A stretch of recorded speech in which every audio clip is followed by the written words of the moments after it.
আজ আমি এখানে এসেছি শ্রীলা মজুমদার শ্রীলাদির জীবন সেলিব্রেট করতে।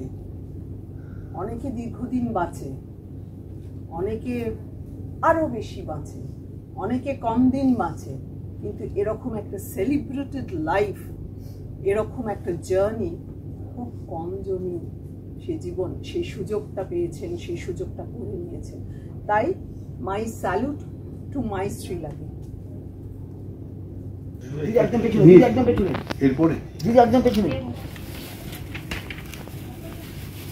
আমাদের মধ্যে উপস্থিত হয়েছেন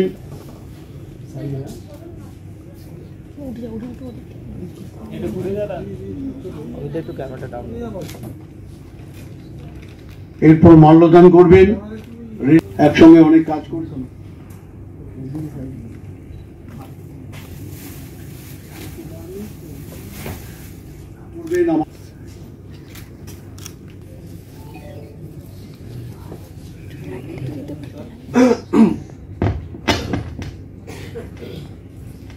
আপনাদের সকলকে ধন্যবাদ জানাই আজকে আসার জন্য।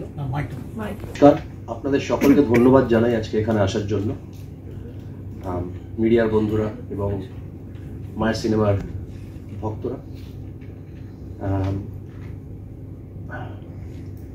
দেখুন, কিছুদিন আগে কলকাতা ফিল্ম ফেস্টিভ্যাল হলো, আর এই ছবি দিয়েই সেই ফেস্টিভ্যালের শুরু হয়েছিল। আর মায়ের আসার কথা ছিল, মাকে ডাকা হয়েছিল, সবাই এক্সপেক্ট করেছিল যে মা আসবে, কিন্তু মায়ের শরীর এতটাই খারাপ ছিল, বাড়িতে সোফায় বসে আমাকে আর বাবাকে মা এটাই বলছিলেন বারবার যে ইস কি মিস করলাম, আমার এই ছবি দিয়ে ফেস্টিভ্যাল শুরু, আমার শরীরটা তো খারাপ, আমি যেতে পারবো না। ওনার কাজের প্রতি একটা এমন টান, একটা এমন উন্মাদনা ছিল, এটা এখন ওনার যাওয়ার পরে আমি আর বাবা হয়তো খানিক বুঝতে পারছি। শেষ দিন অবধিও উনি ভবিষ্যৎ পরিকল্পনা করছিলেন, আমায় নিয়ে ওনার কী স্বপ্ন, বাবাকে নিয়ে কী ইচ্ছা, এইসব চিন্তা, এইসব আলোচনাতেই উনি করতে করতে একদিন হঠাৎ করে চলে গেলেন। উনি কখনো ভাবেননি যে উনি চলে যাবেন, উনি কখনো ভাবেননি যে উনি হেরে যাবেন, আমিও ভাবিনি, বাবাও ভাবেনি, স্বাভাবিক। নমস্কার। এই আয়োজনে আজকে শিলাদিকে নিয়ে কিছু বলাটাই আমার পক্ষে ভীষণ কষ্টকর, কিন্তু কিছু তো বলতেই হয়, না হলে শিলাদি বলবে তুই আমায় ভুলে গেলি, সবাই বললো তুই কিছু বললি না। শিলাদি তো আমার কাছে এরকম একটা সম্পর্ক ছিল, প্রতিদিন 5 বার ফোন, সে আমি শুটিং করছি, এডিট করছি, মিটিং করছি, খাচ্ছি, বাথরুমে যাচ্ছি, কোনোটাই কিছু মানতেন না। আর আমারও তাই, ফোনটা না এলে ভীষণ একটা শূন্যতা। আর এই কথা বলতে বলতেই ঝগড়া ঝাঁটি, মান অভিমান, ভালোবাসা, রাগ, আবদার একসাথে যাপন যাকে বলে। আমি কখনো কবে যে শ্রীলাদি আমার অন্তরাত্মায়, সত্তায় একটা পার্ট হিসেবে ঢুকে গেছে, আমি ধীরে ধীরে আমি সেটা নিজেও বুঝতে পারিনি, আজ বুঝতে পারছি। যখন গত 1 মাস ধরে ফোনটা অনিয়মিত হয়ে যেত, আমাকে 2 দিন বাদে বাদে আত্মীয়তাকে ফোন করে খবর নিতে হতো, শিলাদির গলাটা পেতাম না, তখন বুঝতে পারতাম যে কোথায় কোথায় যাচ্ছি বা কোথায় এরপরে পৌঁছবো। এই ফোনটা বন্ধ হয়ে গেলে কি হবে।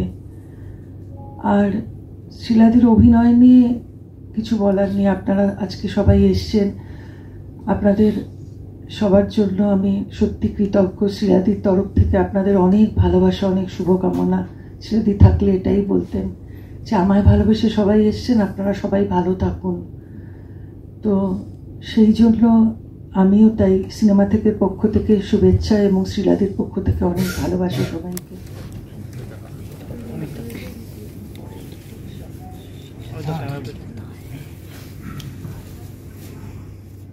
সবার চেয়ে অধিক চাও, তাই কি তুমি ফিরিয়া যাও, 10-এর দলে টানি গো পাছে, বিরূপ তুমি বিমুখ তাই।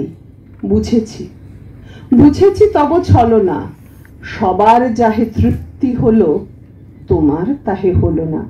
শ্রীলা মজুমদারের অভিনয় করার শৈলীতে উনি কখনো তৃপ্ত ছিলেন না, উনি আরো করতে চেয়েছিলেন, উনি আরো ভালোবাসতে চেয়েছিলেন, উনি আরো নতুন কাজ করতে চেয়েছিলেন, উনি অনেকগুলো নতুন পথ তৈরি করতে চেয়েছিলেন।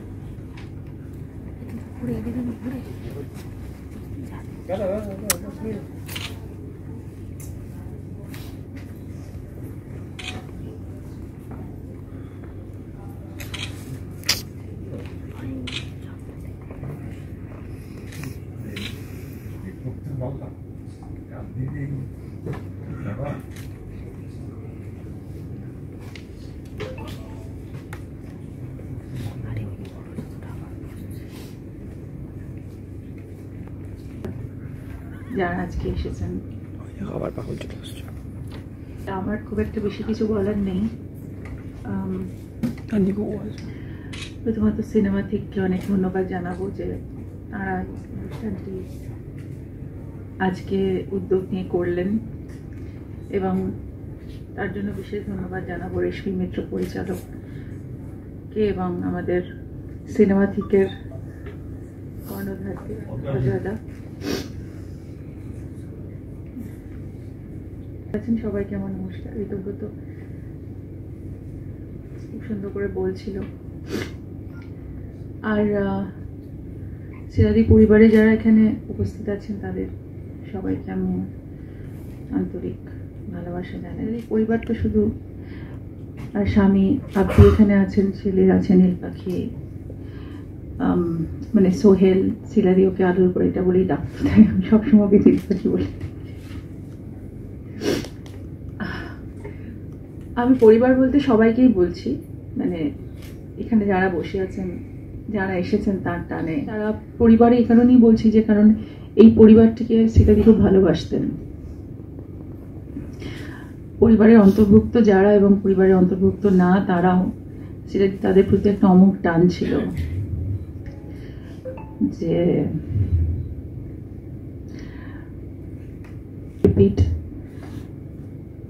এই যে শিলাদির অতৃপ্তি আর শিলাদির অতৃপ্তিটাই আমার ইন্সপিরেশন হয়ে থাকবে। তার এই যে কোয়েস্ট, তার এই যে অনেক কিছু করার ইচ্ছা, তুমি একদম ঠিকই বিশ্লেষণ করেছো চৈতিদি। সেটা আমার কাছে খুব ইম্পর্টেন্ট মনে হয় যে কোনো শিল্পীর যে এই যে অদম্য পাওয়ার ইচ্ছা, সবসময় নিজেকে আরো বেশি করে তুলে ধরার ইচ্ছে, কখনোই সেই স্পিরিটটা যে দমে না। I am sure wherever she is, সেই স্পিরিটটা নিয়েই সে উড়ে চলেছে কোথাও, কোনো একটা জায়গায় আবার তার সেই স্বপ্নের জায়গাটা তৈরি করবে।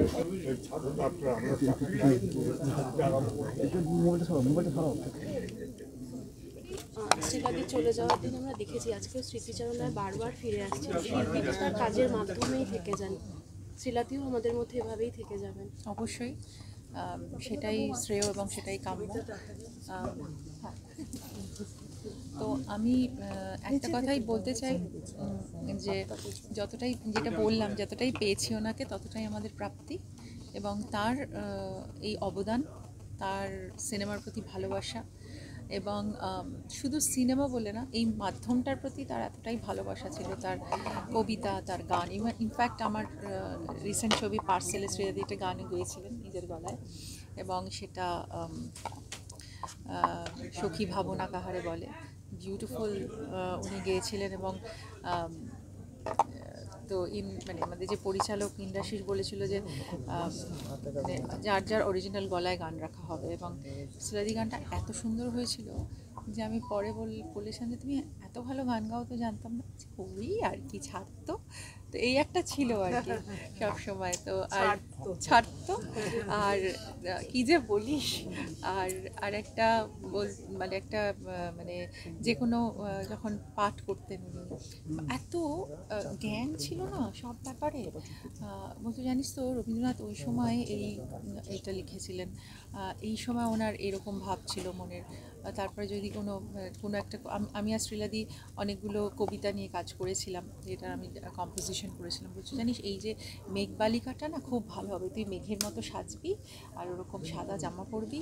তো এই যে একটা থটফুলনেস ছিল আর সবসময় খুব ক্রিয়েটিভ মাইন্ড ছিল ওনার, যে এটা যদি এইভাবে করা যায়, আচ্ছা শোন স্ক্রিপ্টটা একবার আমি এভাবে দেখিনি। এত কাজের মধ্যে মানে যখন শ্রীলাদি সিরিয়াল করছিলেন তখন তো খুব ব্যস্ত থাকতো, তো তার মধ্যে বসে বসে কখন আসবি, আমি তাহলে এসে এগুলো একটু দেখবো, এই যে ভাবনাগুলো ওনার মধ্যে সারাক্ষণ ফ্লোট করতো। তারপরে বলতো যে আচ্ছা এই চরিত্রটা বলতো আমিও করতে পারতাম না, এই জায়গাটা এরকম ছিল। মানে এই যে কাজ করার এতটা ইচ্ছে, যেটা চৈতিদি বলছিল, যেটা রেশমিও বলছিল, যে এই যে ভীষণভাবে ভেতর থেকে যে ভালোবেসে কিছু করা, তো এই ভালোবাসাটা না ভীষণ বেশি ছিল ওনার মধ্যে। তাই স্নেহ, ভালোবাসা, মমতা ওনার কাছে যতটা পেয়েছি, যতটা আবেগ, আর ভীষণ স্ট্রিক্টও ছিল। আর আমাকে বলতো যে শোন আমি কিন্তু দিদি, হ্যাঁ সব কিছুই হ্যাঁ হ্যাঁ হ্যাঁ আমি করবো না, কিন্তু আমি কিন্তু প্রচণ্ড বকবো যদি আমার যেটা মনে হয় যেটা ঠিক না। আমাকে প্রচুর বকেওছে ফোনে, না আমি এরকম এগুলো শুনবোই না, আমি এটা তুই কেন এটা এরকম করলে, এটা ঠিক হয়নি। মানে এই যে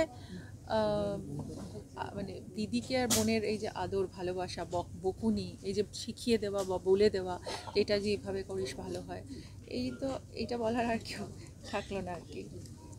আর ফোন করে সকালবেলা কিরে কী করছিস, তুই ফিরেছিস, তুই কিন্তু খুব বেশি ট্রাভেল করছিস, নিজের শরীরের যত্ন নে, আমি একটু পরে তাহলে আসছি। এই যে মানে আমি বললাম না, আমাদের মাথার ওপর থেকে যারা অভিভাবক, যারা আমাদের ভালোবাসেন, তারা যদি চলে যান, সরে যান, তখন জায়গাটা সত্যিই খালি হয়ে যায়। আর সেই ফোন, সেই ভালোবাসার আবেগগুলো তার পাবো না। কিন্তু একটা কথা মনে রাখবো, যে তার এই ভালোবাসার জায়গাটা নিয়ে আমি এগোবো, এবং আমরা সবাই এগোবো, এবং আমরা মনে করি যে সেটাই হচ্ছে তার ইন্সপিরেশন। এবং হ্যাঁ, আর এই যে ওনার স্মৃতিচারণা হচ্ছে, ওনার ছবিগুলো আরও আমরা বেশি করে দেখব, আরও এরকম ফেস্টিভ্যাল হবে, ওনাকে সেলিব্রেট করব, সবাই আমরা সবাইকে জানাবো যে শীলা মজুমদার কি ছিলেন এবং কি আছেন এবং কি থাকবেন। শুধুমাত্র খারিজটাই মায়ের সাথে বসে দেখেছি। দেখুন আগেন মায়ের মর্মটা অনেক পরে জানতে পেরেছি, অনেক পরে বুঝতে পেরেছি। আমার বাংলাও খুব একটা ভালো ছিল না until the age of 7 or 8। তো আমাকে একদিন স্কুলের টিচার একজন ব্যঙ্গ করে বললেন যে তোমার মা শীলা মজুমদার, তুমি বাংলায় ফেল করছো। তো খুব একটা কষ্ট লেগেছিলো। তারপরে মা টিউশন করান, আমায় নিজে একটু সময় দেন। আমার বাংলাটা অনেক আজকে ভালো, অনেক বছর আগে ছিল না। তো বাংলাটা বুঝতেও হয়তো হালকা অসুবিধা হতো, এই জন্য মাকেও বুঝতে হয়তো হালকা অসুবিধা হতো ছোটোবেলায়, ঠিক আছে। কিন্তু আস্তে আস্তে যত বড় হই, মা কী জিনিস ছিলেন ওটা আমি পরে আরও প্রপারলি বুঝতে পারি। আর আজকে যেভাবে বুঝতে পারছি সেটার তো মানে বলার আমার কাছে শব্দ নেই। মায়ের লসটা I can't put in words. তো মায়ের সাথে আমি অনেক থিয়েটার ঘুরেছি, মায়ের সাথে আমি অনেক যাত্রা ট্যুরে গেছি। আমার মাসি আমার মায়ের মেকআপ দেখতেন, আমার দিদা আমার মাসি ছাড়া আমার মাকে না শুরুতে ছাড়তেন না অ্যাকচুয়ালি। তো মাসি আর মা they were like a team. আর অবভিয়াসলি আমি মায়ের ছেলে, মাসির ভাগ্নে, তো আমি ওদের কোলে বসে টাটা সুমোতে, কলেজে, এইসব গাড়িতে মাঝখানে মেন স্টাররা বসতো, তো মা বসতো, পাশে মাসি বসতো, আর দুজনের কোলে মাথা দিয়ে আমি ঘুমাতাম। আমি পুরো বেঙ্গল ঘুরেছি অ্যাট দি এজ অফ 12, 13, 14 এইভাবে। তো মায়ের আমি থিয়েটার বেশি দেখেছি ফ্রম মুভিজ অ্যাকচুয়ালি।